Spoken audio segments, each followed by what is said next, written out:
یہ قوم اپنی جان کیا قربان کرے گی نبی کے نام پر، جو فجر کی نماز میں 10 منٹ کی نیند قربان نہیں کر سکتی،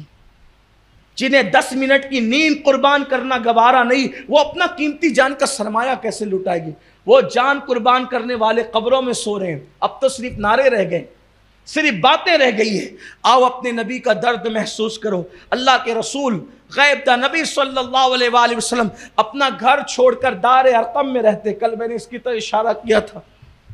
دار ارقم میں مقیم ہوتے، اور جب صحابہ حضور سے ملنے جاتے تھے، دار ارقم میں حضور مقیم تھے، جب صحابہ ملنے جاتے تھے تو صحابہ کرام پیروں پہ چل کر نہیں جاتے تھے، بلکہ گھٹنوں کے اور ہاتھوں کے بل جاتے تھے کہ کوئی پیچھا کرنے والا دیکھ نہ لے، اگر وہ دیکھ لے گا تو پیچھے کرتے کرتے آئے گا، سایہ دیکھ کر کے یا کوئی دیکھ کر کے، اور حضور تک وہ پہنچ جائے گا اور حضور کو نقصان پہنچائے گا۔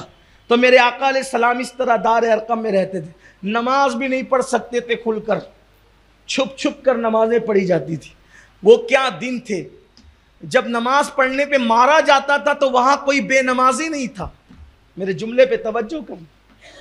جب نماز پڑھنے والوں کو مارا جاتا تھا اس وقت کوئی بے نمازی نہیں تھا۔ آج نماز پڑھنے پہ تعریف اور عزت ہوتی ہے تو آج امت کا اکثریت حصہ بے نمازی ہے۔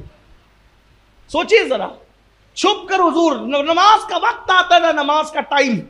تو صحابہ پہاڑیاں ڈھونڈتے تھے کہ کس پہاڑ کے کھو میں جا کے نماز پڑھے، مگر ان سے نمازیں نہیں چھوٹتی تھی، کیونکہ ان کو پتا تھا دین کی اہمیت کیا ہے، ان کو پتا تھا سجدے کی اہمیت کیا ہے، ان کو پتا تھا نماز کی اہمیت کیا ہے۔ آج میری قوم کو نہیں پتا نماز کی اہمیت کیا ہے، ہمیں نہیں معلوم ہے، کیونکہ ہمیں تو پتا ہے نا، ہم نماز پڑھیں نہ پڑھیں، ہم داڑھی رکھیں نہ رکھیں، ہم سچ بولے نہ کچھ بھی کرو تو ہم جنت میں جائیں گے، جنت تو باپ ہی کی ہو گئی ہے،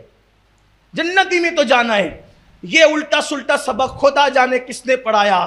اور آپ پڑھ گئے، ہم تو کچھ بھی کرے جنت میں جائیں گے، جبکہ اللہ کے رسول فرماتے ہیں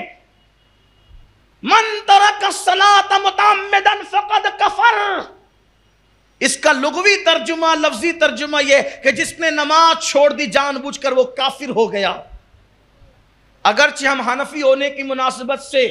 اس کا لفظی لغوی ترجمہ نہیں کرتے، بلکہ اس کے ترجمانی کرتے ہوئے تعویل کے ساتھ ترجمہ یوں بیان کرتے ہیں کہ جس نے جان بوجھ کے نماز چھوڑی وہ کفر کی حد تک پہنچ گیا۔ صحابہ کہتے ہیں کہ حضور کے دور میں مسلمان اور غیر مسلم کی پہچان یہ تھی، جو نماز پڑھتا تھا ہم اس کو مسلمان سمجھتے تھے، جو نماز نہیں پڑھتا تھا ہم اس کو مسلمان نہیں سمجھتے تھے۔ سوچو اگر صحابہ کے فتوے کے مطابق قیامت میں فیصلہ ہوا تو ہم رہیں گے کہاں، ذرا یہ سوچ لو۔ بہت بڑے بڑے ٹائٹل اپنے لیے تراش خراش رکھے ہیں نا، نماز کا ٹھکانہ نہیں ہے۔ اور صحابہ کہتے ہیں جو نماز پڑھتا تھا ہم اس کو مسلمان سمجھتے تھے، جو نماز نہیں پڑھتا تھا اس کو مسلمان نہیں سمجھتے، اور جو جماعت میں شامل نہیں ہوتا تھا ہم اس کو منافق سمجھتے تھے۔ یہ نماز تو پڑھتے ہی تھے لیکن جماعت کے چھوڑ کر نہیں پڑھتے تھے، نماز با جماعت پڑھتے تھے، اور وہ خوش نصیب بھی تھے، ان کو امام ملا تھا تو امام الانبیاء، کیا نصیب تھے ان کے، وہ جس پہ قرآن نازل ہوتا تھا اس کے پیچھے وہ نماز پڑھتے۔